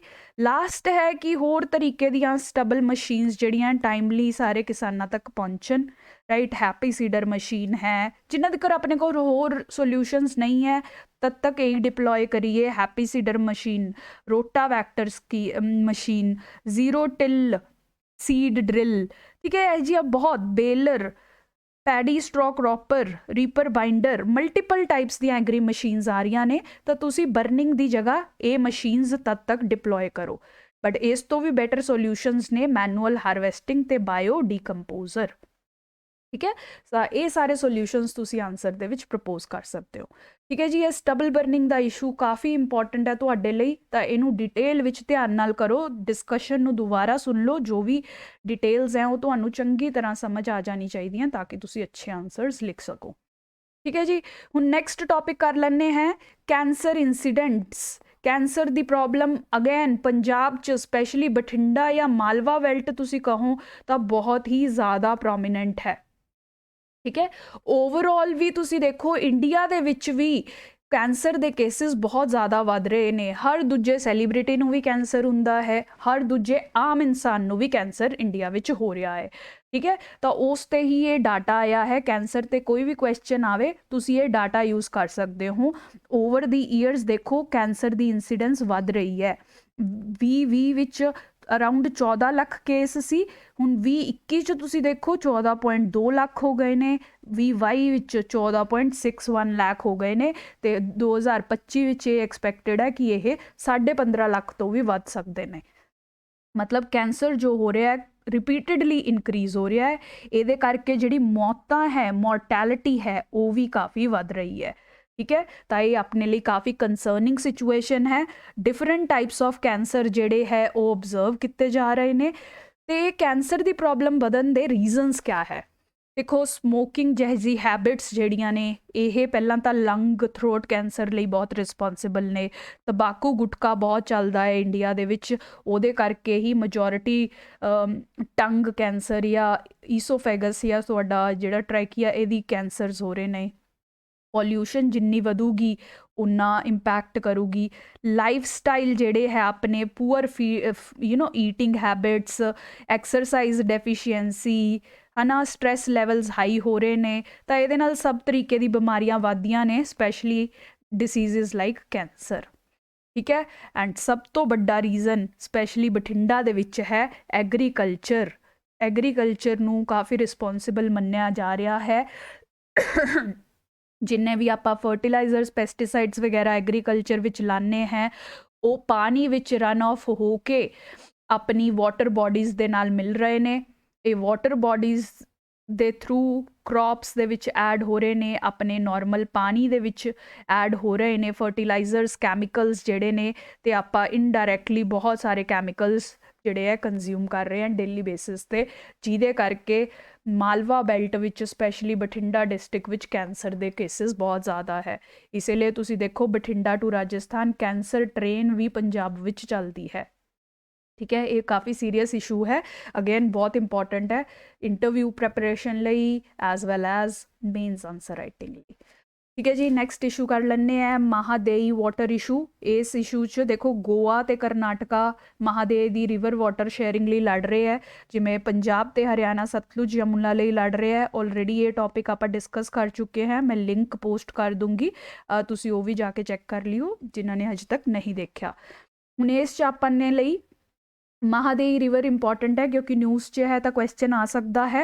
देखो ये राइज करती है वैसटर्न घाट्स चो, तो जेडे वैसटर्न घाट्स है उत्थे इहदा ओरिजिन है भीमगढ़ वाइल्ड लाइफ सेंचुरी विच। ठीक है, करनाटका दे विच ये ओरिजिनेट हुंदी है। गोवा दे विच आके इहनूं मंडोवी भी कहा जाता है। ठीक है, बहुत फेमस नाम है, तुसीं सुनिया भी होना है, NCERT विच पढ़िया भी होना है। मंडोवी इहनूं गोवा दे विच आके कहा जाता है। राइट, हुण देखो गोवा दी जिन्नियां भी मेजर रिवर्स है, 8 मेजर रिवर्स है जिन्हां दे विच मेजोरिटी सॉल्ट वाटर हुंदा है। ते सॉल्ट वाटर तुहानूं पता है कि बहुत हैल्दी नहीं हुंदा कंजम्पशन लई, इहनूं तुसीं ना इरीगेशन लई, ना पीण लई, ना इंडस्ट्रीज च किवें भी यूज़ नहीं कर सकते हो। इसीलिए मंडोवी रिवर इंपॉर्टेंट है क्योंकि यह रिवर है जिहड़ी कि एक्चुअल यूजेबल वाटर जिहड़ा है गोवा स्टेट नू प्रोवाइड करती है, फिशरी प्रोवाइड करती है ते ड्रिंकेबल वाटर भी प्रोवाइड करती है। इसीलिए गोवा की लड़ाई करनाटका नाल चलती रहती है over sharing of this water. ठीक है जी, देखो फाइनली ये रिवर जिहड़ी है जाके अरेबियन सी विच तुसीं कह सकते हो मिल जाती है। आ कोर्स रहा मंडोवी रिवर का। ठीक है, ਹੁਣ ਇਹਨਾਂ ਚੀਜ਼ਾਂ ਤੇ ਅਗਰ ਕੁਐਸਚਨ ਆਵੇ ਤਾਂ ਤੁਹਾਨੂੰ ਪਤਾ ਹੋਣਾ ਚਾਹੀਦਾ ਹੈ। ਕਰਨਾਟਕਾ ਤੋਂ ਸ਼ੁਰੂ ਹੋ ਕੇ ਗੋਆ ਪਹੁੰਚਦੀ ਹੈ, ਫਾਈਨਲੀ ਅਰੇਬੀਅਨ ਸੀ ਵਿੱਚ ਕੰਜ਼ਿਊਮ ਹੋ ਜਾਂਦੀ ਹੈ। Right, that is what you have to remember. ठीक है जी, नैक्सट टॉपिक कर लेने हैं Indian oil imports from Russia zoom. International affairs लिए इंपॉर्टेंट टॉपिक है। तो पता है कि इंडिया जो है ऑयल डिपेंडेंट कंट्री है, इंडिया ऑयल बहुत इंपोर्ट करता रहा है मिडल ईस्ट तो स्पैशली। हुण रीसेंटली क्या हो रहा है, रशिया दे उत्ते वैस्ट ते यूरोपीयन नेशनस ने सैंक्शनस ला दिते ने। सैंक्शनस रिजीम चल रही है, इसका मतलब ये है कि रशिया तो कोई भी खरीदारी नहीं की जा रही वैसटर्न ते यूरोपीयन कंट्रीज द्वारा। इसीलिए रशिया जिहड़ा है हुण अदर ऑल्टरनेटिव्स अदर कंट्रीज नू आपदा ऑयल जिहड़ा है सस्ते दामां ते बेच रहा है, ते India has emerged as a big beneficiary. India नू ऑयल चाहिदा है तो इनू सस्ते दाम तो रशिया तो मिल रहा है। इसीलिए पिछले 3 महीने तो रशिया जिहड़ा है अपना लार्जेस्ट सप्लायर ऑफ ऑयल बन गया है। अज तो पहला यह जिहा कदी भी नहीं होया है। इस तो पहला तुहाडियां मिडल ईस्ट कंट्रीज ही डोमीनेंट सप्लायर रहीआं ने हमेशा, कदी ईरान, कदी साउदी अरेबिया, कदी इराक, ये कंट्रीज मेजर सप्लायर रहीआं ने। बट अब पिछले 3 महीने तो जद तो यूक्रेन वॉर चली है तद तो सैंक्शनस लग रहे ने रशिया के उत्ते, तद तो इंडिया जिहड़ा है चीप रेट ते रशिया तो ऑयल खरीद रहा है। ठीक है, इंडिया लिए ये बहुत अच्छी खुशखबरी वाली गल है। इंडिया का इंपोर्ट बिल घटूगा, इंडिया के फॉरैक्स बचनगे, इंडिया डाइवर्सीफाई कर सकता है आपदे ऑयल इंपोर्ट्स। इंडिया नू सिर्फ मिडल ईस्ट ते डिपेंडेंट हुण रहना जरूरी नहीं है, इंडिया कोल रशिया जैसी एक होर स्ट्रोंग पार्टनर है। ठीक है, तो इस दे बड़े अच्छे फायदे हो रहे ने। तो IR दे विच यह काम आ सकती है इन्फॉर्मेशन, या तो इंडिया रशिया रिलेशनस विच, या इंडिया यूक्रेन दी यूक्रेन वॉर दे इंपैक्ट्स ऑन इंडिया दे विच भी तुसी यह पॉजिटिव इंपैक्ट्स विच लिख सकते हो। ठीक है जी, again important topic. Next very important topic, why there is a case for basmati as a paddy replacement. ठीक है जी, एग्रीकल्चर बहुत वड्डा इशू है पंजाब का, काफ़ी ज़्यादा क्राइसिस करंटली फेस कर रहा है, majorly because of wheat paddy या वीट राइस सिंड्रोम जिहड़ा पंजाब विच चल रहा है। वीट राइस सिंड्रोम का मतलब जिमें मैं तुहानू समझाया, जब तो ग्रीन रेवोल्यूशन शुरू हुई है गवर्नमेंट ने सारी support MSP high yielding varieties machines सब कुछ वीट ते राइस क्रॉप्स लई बहुत ज़्यादा क्वांटिटी विच अवेल कराया है किसानां नू। तां इसीलिए पंजाब विच मजॉरिटी कल्टीवेशन ये 2 क्रॉप्स दी हुंदी है, रिगार्डलैस ऑफ द फैक्ट कि यह क्रॉप्स पंजाब दे इकोलॉजी नू, पंजाब दे ग्राउंड वाटर नू, पंजाब दे सॉइल नू, पंजाब दी इन्वायरमेंट नू ਖਰਾਬ ਕਰ ਰਹੀਆਂ ਨੇ। ਠੀਕ ਹੈ ਜੀ, ਤਾਂ ਇਸੇ ਲਈ ਇਹਨਾਂ ਕ੍ਰੌਪਸ ਦੇ ਆਲਟਰਨੇਟਿਵ ਲੱਭਣਾ ਪੰਜਾਬ ਲਈ ਬਹੁਤ ਜ਼ਰੂਰੀ ਹੈ। ਆਪਦੀ ਐਗਰੀਕਲਚਰ ਨੂੰ ਡਾਇਵਰਸੀਫਾਈ ਕਰਨਾ ਬਹੁਤ ਜ਼ਰੂਰੀ ਹੈ। ਐਂਡ ਇਸ ਸਿਲਸਿਲੇ ਵਿੱਚ basmati instead of paddy rice can help you a lot. Crop diversification ਲਈ, ਸਸਟੇਨੇਬਲ ਐਗਰੀਕਲਚਰ ਲਈ ਬਾਸਮਤੀ ਤੁਹਾਨੂੰ ਕਾਫੀ ਹੈਲਪ ਕਰ ਸਕਦੀ ਹੈ। ਦੇਖੋ ਇਹ ਵੀ ਇੱਕ ਟਾਈਪ ਆਫ ਰਾਈਸ ਹੀ ਹੈ, ਬਟ ਇਹ ਨਾਰਮਲ ਪੈਡੀ ਨਾਲੋਂ ਜ਼ਿਆਦਾ ਸਸਟੇਨੇਬਲ ਹੈ।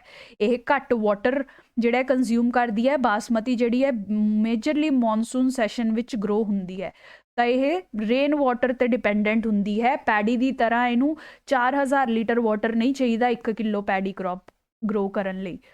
ਠੀਕ ਹੈ, ਇਹ ਮੌਨਸੂਨ ਦੇ ਸੀਜ਼ਨ ਵਿੱਚ ਹੁੰਦੀ ਹੈ, ਇਸੇ ਲਈ ਇਹ ਵਾਟਰ ਨੂੰ ਕੰਜ਼ਰਵ ਕਰਨ ਦੇ ਹੈਲਪ ਆਉਂਦੀ ਹੈ।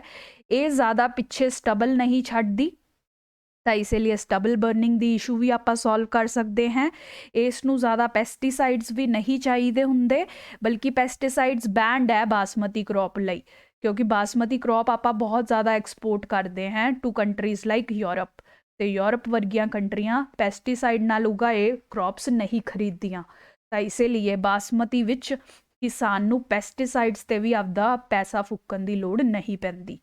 ਠੀਕ ਹੈ, ਤੇ ਉੱਤੋਂ ਦੀ ਐਕਸਪੋਰਟ ਅਰਨਿੰਗਸ ਬਾਸਮਤੀ ਦੀਆਂ ਬਹੁਤ ਜ਼ਿਆਦਾ ਹੈ। ਬਾਸਮਤੀ ਲਈ ਇੰਡੀਆ ਨੂੰ GI ਟੈਗ ਵੀ ਮਿਲ ਚੁੱਕਿਆ ਹੈ, ਜਿੰਨਾ ਆਪਾਂ ਆਲਮੋਸਟ 36000 ਕਰੋੜ ਦਾ ਐਕਸਪੋਰਟ ਕਰ ਰਹੇ ਹਾਂ ਬਾਸਮਤੀ ਰਾਈਸ ਵਿੱਚ। ਠੀਕ ਹੈ, ਜਿਸ ਦੇ ਵਿੱਚੋਂ 35 ਤੋਂ 40% ਪੰਜਾਬ ਵਿੱਚੋਂ ਹੀ ਜਾਂਦਾ ਹੈ। ਠੀਕ ਹੈ, ਤਾਂ ਮਤਲਬ ਬਾਸਮਤੀ ਕ੍ਰੌਪ ਦੇ ਤੁਹਾਡੇ ਕੋਲ ਇੰਨੇ ਸਾਰੇ ਬੈਨੀਫਿਟਸ ਨੇ। ਇਹ ਵਾਟਰ ਨੂੰ ਕੰਜ਼ਰਵ ਕਰਦੀ ਹੈ, ਸਟਬਲ ਨਹੀਂ ਜਨਰੇਟ ਕਰਦੀ, ਪੈਸਟੀਸਾਈਡਸ ਦਾ ਕਾਸਟ ਨਹੀਂ ਵਧਾਉਂਦੀ, ਤੇ ਐਕਸਪੋਰਟ ਇਨਕਮ ਵੀ ਕਿਸਾਨ ਨੂੰ ਪ੍ਰੋਵਾਈਡ ਕਰਦੀ ਹੈ। ਤਾਂ ਓਬਵੀਅਸਲੀ ਆਪਾਂ ਨੂੰ ਬਾਸਮਤੀ ਗਰੋਥ ਨੂੰ ਪ੍ਰਮੋਟ ਕਰਨਾ ਚਾਹੀਦਾ ਹੈ ਪੰਜਾਬ ਵਿੱਚ ਹੋਰ ਜ਼ਿਆਦਾ। ਠੀਕ ਹੈ, ਜੇ ਤੁਸੀਂ ਕਰੰਟ ਸਿਚੁਏਸ਼ਨ ਦੇਖੋ 30 ਤੋਂ 31 ਲੱਖ ਹੈਕਟੇਅਰ ਜ਼ਮੀਨ ਤੇ ਰਾਈਸ ਜਿਹੜੀ ਹੈ ਪੰਜਾਬ 'ਚ ਗਰੋ ਕੀਤੀ ਜਾਂਦੀ ਹੈ। ਇਹ ਪੰਜਾਬ ਦਾ ਡਾਟਾ ਹੈ। ਠੀਕ ਹੈ, ਇਸ 'ਚੋਂ ਮੈਜੋਰਿਟੀ ਏਰੀਆ ਪੈਡੀ ਦੇ ਅੰਡਰ ਹੈ। 25 ਤੋਂ 26 ਲੱਖ ਹੈਕਟੇਅਰ ਪੈਡੀ ਦੇ ਅੰਡਰ ਹੈ। ਸਿਰਫ 4 ਤੋਂ 5 ਲੱਖ ਏਰੀਆ ਵਿੱਚ ਬਾਸਮਤੀ ਗਰੋ ਕੀਤੀ ਜਾਂਦੀ ਹੈ। ਤਾਂ ਆਰਟੀਕਲ ਦਾ ਸੁਜੈਸ਼ਨ ਇਹ ਹੈ ਕਿ ਸਾਨੂੰ ਬਾਸਮਤੀ ਨੂੰ, ਪੰਜਾਬ ਗਵਰਨਮੈਂਟ ਨੂੰ ਬਾਸਮਤੀ ਕ੍ਰੌਪ ਨੂੰ ਪੁਸ਼ ਦੇਣਾ ਚਾਹੀਦਾ ਹੈ, ਤਾਂ ਕਿ ਆਪਾਂ ਨੂੰ ਮਲਟੀਪਲ ਬੈਨੀਫਿਟਸ ਮਿਲਣ। ਠੀਕ ਹੈ, ਇਸ ਲਈ ਗਵਰਨਮੈਂਟ ਕੀ ਕਰ ਸਕਦੀ ਹੈ? ਗਵਰਨਮੈਂਟ ਜਿਹੜੀ ਹੈ ਬੋਨਸਿਸ ਪ੍ਰੋਵਾਈਡ ਕਰ ਸਕਦੀ ਹੈ ਕਿਸਾਨ ਨੂੰ। ਦੇਖੋ ਬਾਸਮਤੀ ਤੇ MSP ਵੀ ਜ਼ਿਆਦਾ ਨਹੀਂ ਮਿਲਦੀ ਹੈ, ਵੀ ਨਾਰਮਲ ਪੈਡੀ ਵਿੱਚ MSP ਮਿਲਦੀ ਹੈ। ਗਵਰਨਮੈਂਟ ਪ੍ਰੋਕਿਓਰ ਵੀ ਕਰਦੀ ਹੈ ਨਾਰਮਲ ਪੈਡੀ ਨੂੰ ਆਪਣੇ NFSA national food security act ਦੇ ਅੰਡਰ, ਬਟ ਬਾਸਮਤੀ ਨੂੰ ਸਪੋਰਟ ਜਿਹੜੀ ਹੈ ਉਹ ਘੱਟ ਮਿਲਦੀ ਹੈ ਕੰਪੈरेटिवली। ਇਸੇ ਲਈ ਗਵਰਨਮੈਂਟ ਨੂੰ ਕਿਆ ਕਰਨਾ ਚਾਹੀਦਾ ਹੈ? ਬੋਨਸਿਸ, ਐਡੀਸ਼ਨਲ ਬੋਨਸਿਸ ਕਿਸਾਨ ਨੂੰ ਦੇਣੇ ਚਾਹੀਦੇ ਹੈ ਬਾਸਮਤੀ ਗਰੋ ਕਰਨ ਲਈ। ਹਰਿਆਣਾ ਵਿੱਚ ਵੀ ਇਸੇ ਤਰੀਕੇ ਨਾਲ ਬਾਸਮਤੀ ਨੂੰ ਪ੍ਰਮੋਟ ਕੀਤਾ ਜਾ ਰਿਹਾ ਹੈ ਬੋਨਸਿਸ ਦੇ ਕੇ। ਠੀਕ ਹੈ ਜੀ, ਸੈਕੰਡ ਸਟੈਪ ਪੰਜਾਬ ਗਵਰਨਮੈਂਟ ਲੈ ਸਕਦੀ ਹੈ, ਕੁਆਲਿਟੀ ਸੀਡਸ ਬਾਸਮਤੀ ਦੇ ਪ੍ਰੋਵਾਈਡ ਕੀਤੇ ਜਾਣ ਕਿਸਾਨ ਨੂੰ। ਠੀਕ ਹੈ ਜੀ, ਥਰਡ ਸਟੈਪ ਐਕਸਪੋਰਟਰਸ ਨਾਲ ਕੋਲੈਬੋਰੇਟ ਕਰਕੇ ਹੋਰ ਐਕਸਪੋਰਟ ਅਰਨਿੰਗਸ ਕੀਤੀਆਂ ਜਾਣ, ਹੋਰ ਕਿਸਾਨ ਨੂੰ ਪੈਸਾ ਦਿਲਾਇਆ ਜਾਵੇ।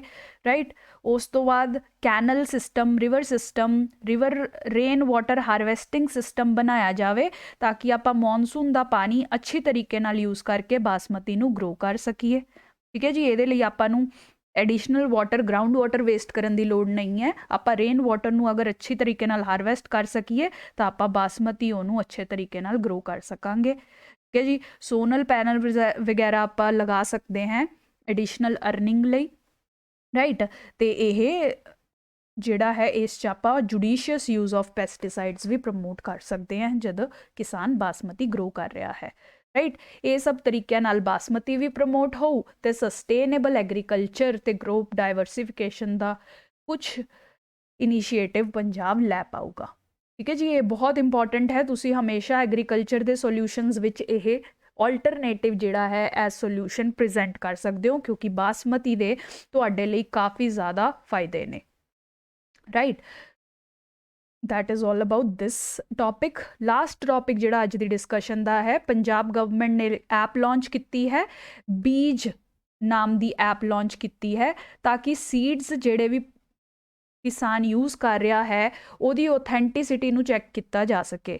ਬਹੁਤ ਸਾਰੇ ਮਾਰਕੀਟ 'ਚ ਸੀਡਸ ਮਿਲਦੇ ਹੈ, ਕਿਹਾ ਜਾਂਦਾ ਹੈ ਕਿ ਅੱਛੇ ਕੁਆਲਿਟੀ ਦੇ ਹਾਈ ਯੀਲਡਿੰਗ ਵੈਰਾਈਟੀ ਸੀਡਸ ਹੈ, ਬਟ ਬਾਅਦ 'ਚ ਪਤਾ ਚੱਲਦਾ ਹੈ ਨਕਲੀ ਪੂਅਰ ਕੁਆਲਿਟੀ ਸੀਡਸ ਨੇ। ਤਾਂ ਇਸੇ ਲਈ ਪੰਜਾਬ ਨੇ ਬੀਜ ਐਪ ਮੋਬਾਈਲ ਐਪ ਲਾਂਚ ਕੀਤੀ ਹੈ ਤਾਂ ਕਿ ਸੀਡਸ ਦੇ ਬਾਰੇ ਅਸਲੀ ਨਕਲੀ ਅਪਰੂਵਡ ਅਨਅਪਰੂਵਡ ਸੀਡਸ ਹੈ ਕਿ ਨਹੀਂ ਪੰਜਾਬ ਦਾ ਗਰੋਅਰ ਪੰਜਾਬ ਦਾ ਕਿਸਾਨ ਉਹ ਜਾਣ ਸਕੇ। ਠੀਕ ਹੈ ਜੀ, ਤਾਂ ਇਹ ਐਪ ਬਾਰੇ ਵੀ ਥੋੜਾ ਜਾਣ ਲਓ। ਸੋ ਅੱਜ ਦੀ ਡਿਸਕਸ਼ਨ ਲਈ ਇਹੀ ਹੈ। ਲਾਈਕ ਤੇ ਸਬਸਕ੍ਰਾਈਬ ਕਰੋ, ਸਾਨੂੰ ਸਪੋਰਟ ਕਰੋ, ਕੁਆਲਿਟੀ ਕੰਟੈਂਟ ਅੱਗੇ ਪ੍ਰੋਵਾਈਡ ਕਰਨ 'ਚ ਹੈਲਪ ਕਰਦੇ ਰਹੋ। Thank you so much for watching.